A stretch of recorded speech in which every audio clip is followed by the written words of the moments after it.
hangi altın gümüşü olan, bu aynı zamanda ne demektir? Şu anda da nakiti olan. Evvelce para işlemleri neyle yapılıyordu? Altın ve gümüşle. Dinar denilen para birimi altından basılıyordu. Dirhem denilen para birimi gümüşten basılıyordu. Onun için şu anda da parayı ona kat. Bir de sattığın mal, zekata tabi olanlar buraya girer. Bunlardan hangisi la yüeddi ödemezse, minha altınından, gümüşünden, malından hakkaha, hakkını ödemezse, yani 40'ta birini her sene çıkartmazsa, illa izâ kâne yevmul kıyamet, mutlaka kıyamet günü olduğu zaman başına iş gelecek. Ne gelecek? Suffihat lehu safâihu minnâr. O malları, altınları, gümüşleri onun için ateşten levhalar, plaka var ya, plaka. Ateşten plakalar, levhalar halinde dökülecek. Hani döküm yapılıyor ya ateşte. Ondan sonra feuhmi aleyha, zaten kendisi ateş. Ateşten mamul yapılacak. Bir de üstüne kızdırılacak. Fî nâri cehenneme. Bir de bir daha o plaka cehennem ateşine atılacak.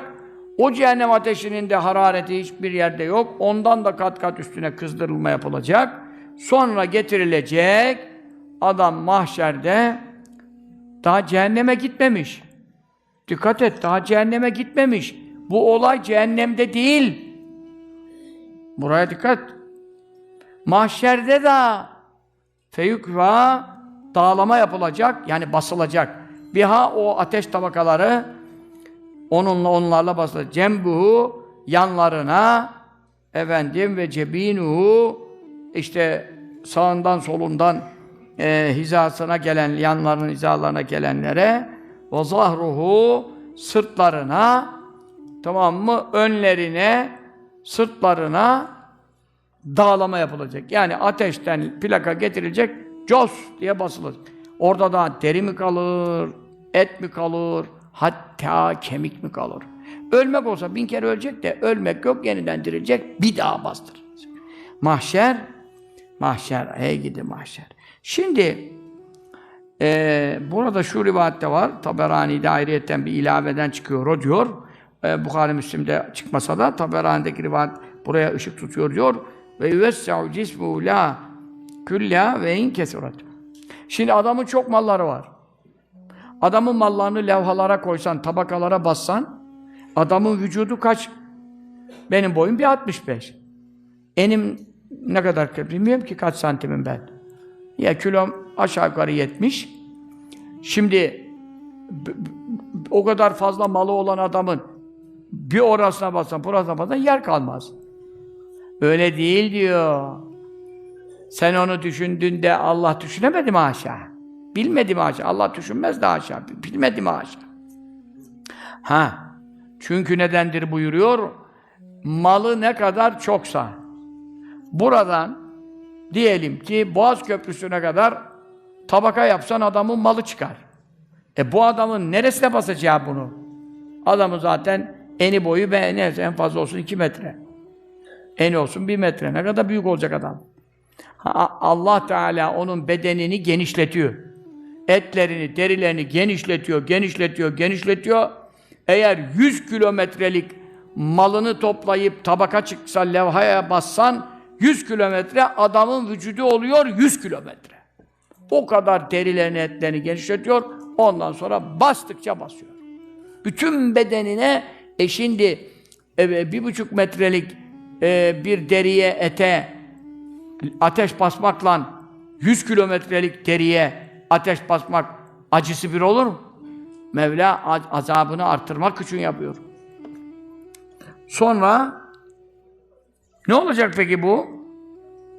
Öyle bir kere değil.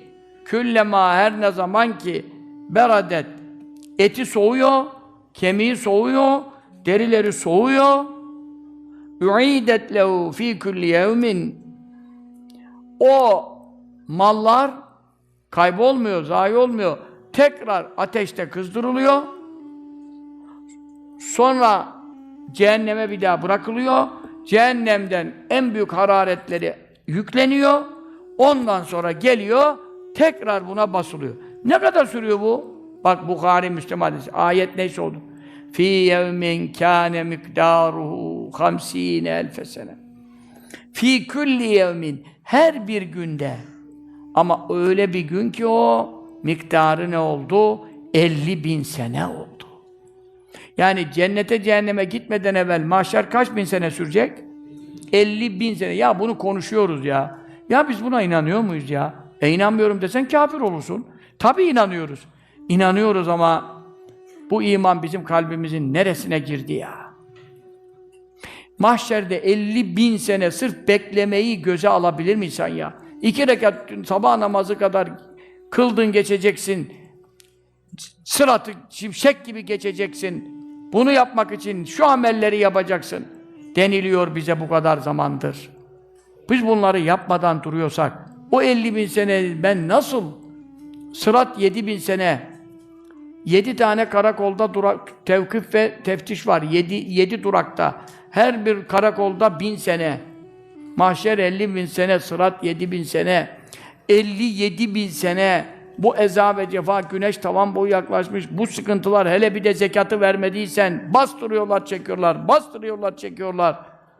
Her gün, öyle bir gün ki miktarı oldu, 50.000 sene. 50.000 sene kardeşim. Bir zerre kadar imanı olup, ya bırak zerre, yani ben bir şey diyeceğim şimdi, acabası olan Müslüman olamaz da, acabası olan bile ya doğruysa derse, acabası olan ya doğruysa, peki biz ya doğruysa desek ne oluruz? Kafir oluruz. Cennet ya doğruysa, cehennem ya doğruysa desek kafir oluruz zaten. Yası mı var? Ya zerre kadar şüpheden bile ulan ya doğruysa diyerek bir hesap yapar. Biz kesinlikle iman ediyoruz da nasıl zekatı eksik veriyoruz? Nasıl zekatın hesabını tam yapmıyoruz? Kaç tane iş adamlarına şunlarla buna bazı fetva soruyorlar bana. Zekat hesaplaması ile ilgili falan, malları ile ilgili. Bir bakıyorum adam bugüne kadar hiç ince hesap yapmamış ya. Rastgele. Ben diyor fazla fazla veriyorum. Caiz değil. Fazla fazla vermek caiz değil. Fazla vermek caiz ne zaman? Zekatın hesabı belli olur. Hepsini verirsin. Sonra bir o kadar daha ver. Mübarek olur. Sevap çok olur. Ama sen zekatın hesabı kaç? Fazla fazla veriyorum. İyi o zaman öğlenin farzı kaç? Ben fazla fazla kılıyorum. Olur mu? Vitir kaç? Ya ben fazla fazla kılıyorum. Sonunda da tek rekat kılıyorum kaça denk gelirse. Bağlamışım otomatiğe. Takılıyorum öyle gece. Kılıyorum. Sonunda da bir tek rekat kılıyorum. Oldu, bitiriyorum. Var mı öyle bir şey? Oruç. Ne kadar? Ben fazla fazla tutuyorum ya. Nasıl acayip fazla tutuyorsun? 3 gün evvel başlıyorum, bayramda da tutuyorum, 5 gün sonra bitiriyorum. Lan bayramda haram zaten. Ne kadar tutuyorsun? Ya vallahi bilmiyorum, millet iftar ediyor, ben 5 saat daha etmiyorum. Allah kabul etsin. Allah kabul eder mi ya? Niye?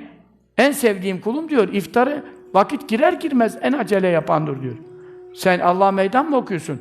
Ya Rabbi bir gün daha tutarım, hiç de bana koymadı yani. Hareketlere bak hele. Hele şuna bak hele. Ya manyaklığın, cahilliğin lüzumu yoktur. İslam'da cahillikle birleşmez. İslam'da cahillerin yeri yoktur. Bir insan iman şartlarını, İslam şartlarını, helal haramı bilirse bu cahil değildir. Velev ki hammal olsun. Bir insan iman şartları, İslam şartları, helal haram bilmiyorsa eccelü men fil arzdır. Yeryüzünün en cahildir. Velev ki ordinalist profesör olsun. Çünkü neden? Ahiretine yaramayan her şeyi bilmiş, kabre inince, ölüm meleği gelince vay benim halime dedikten sonra ne yaradı o senin profesörlüğü? Diplomanı git, ineklerin önüne at, belki onlar bile aç kalmazsa yemezler. Çok aç kalırsa beni de yer. Diploma nedir ya? Seni cehennemden kurtaramayan diploma mıdır? Bürokrasi midir? Makam mıdır, mevki midir, falan yerin bilmem nesiyim, müdürüyüm, vekilim, kefilim. Cehenneme gidiyorsun adamcağız. Cehennem, zavallı bir çaresin, cehenneme gidiyorsun. Niye? Şimdi bir şeyden haberin yok. Malın var, zekat bilmiyorsun, nisap bilmiyorsun, hesap bilmiyorsun. Bunların hepsi senin 50.000 sene seni dağılayacaklar, çekecekler. Dağılayacaklar, çekecekler her gün. Sana bu malı Allah mahşerde daha cehenneme girmeden evvel 50.000 sene her tarafına ateş tabakalarını yapıştırsınlar diye mi verdin? O parayla sen cennette en büyük köşkleri alırdın. Niye şimdi rezil oldun? 40'ta birini veremedin. Lan 39'unu sana bıraktı ya. Birinde fakir fukara yiyecek daha. Millet aç. Ya şu Türkiye'de öyle zenginler var, zekatlarını doğru verseler, Türkiye'de fakir kalmaz. Milyar milyar dolarlardan bahsediliyor ya. Bu servetlerin zekatı ne eder? Onun için ahiret, ahiret, ahiret. Neler çıkacak ahirette? Ne zaman ki diyor, derileri soğusa, 50.000 sene miktarı olan her bir günde tekrar ısıtılıyor ve kızdırılıyor ve tekrar üzerlerine basılıyor. Bu ne zamana kadar devam edecek? Hatta yuqda beynel ibadi, kulların arasında mahkeme-i kübrada kararlar verilip kim cennetlik, kim cehennemlik, kim direkt cennete, kim direkt cehenneme, kim önce cehenneme, sonra cennete, zaten kim önce cennete, o sonsuz cennette. Öyle mi? Peki 50.000 senenin sonunda ne olacakmış anladınız mı şimdi? Mahşerin miktarı 50.000 sene ya. 50.000 senede mahkeme neticelenmiyor. Yani bazıları direkt cennet, hesapsız, azapsız, işte onlara uğraşıyoruz girme. Tamam mı? Ondan dolayıdır ki Allah cümlemize duhul-i evvelin ile bila hisabe ve la sebqa azab cennetlere girmeyi müyesser eylesin. Amin. Allahumme salli ala seyyidina Muhammed ve ala aleyhi ve sellem. Şu mübarek Cuma saatlerine yaklaştığımız gecesine dahil olmak üzereyiz. Allah'ım dualarımızı kabul eyle. Amin. Amin. Kullar arasında hüküm verilene kadar, yani hüküm verilmesi nereye denk geliyor? 50.000 senenin sonuna. Bak 50.000 sene daha adam cennetlik miyim, cehennemlik miyim bilmeyen adam var. Bu ne biçim telaş? Bu ne biçim bekleme? Bu ne biçim tedirginlik? Bu nasıl bir korku? Lan nereye gideceksem de gideyim arkadaş. El intizar eşeddü minen nar demiş adam. Beklemek ateşten beter yakar ya. Ya arkadaş yerim belli olsun ya. Gideyim cehenneme, erihne öyle bin nar diyecekler mahşerde. Ya Rabbi bizi bir rahatlattır da. 50.000 senedir güneş kafamızda kaynattı beynimizi. Ter göllerimize boğulduk ya. Bizi bir rahatlat. Neyle rahatlat? Ya cehenneme atacaksan ateşe at da ateşle rahatlat diye ya. Öyle bir mahşerde acı veriyor ki adam ateşi yerimi bileyim de berevki cehennem olsun diyor ya. Adam hiç ateşi ister mi? Allah istetiyor işte, ateşi de istetiyor. Mahşerin sıkıntısı ateşi istetiyor ha. Onun için kardeşler, bu şaka değil. Bunu zerre kadar imanı olan zekatı vermemek etmez. Namazı terk etmez. 5 vakit namaz. Asla bir vakit kazaya bırakmaz. Zekat böyleyse namaz ondan bin beter ya.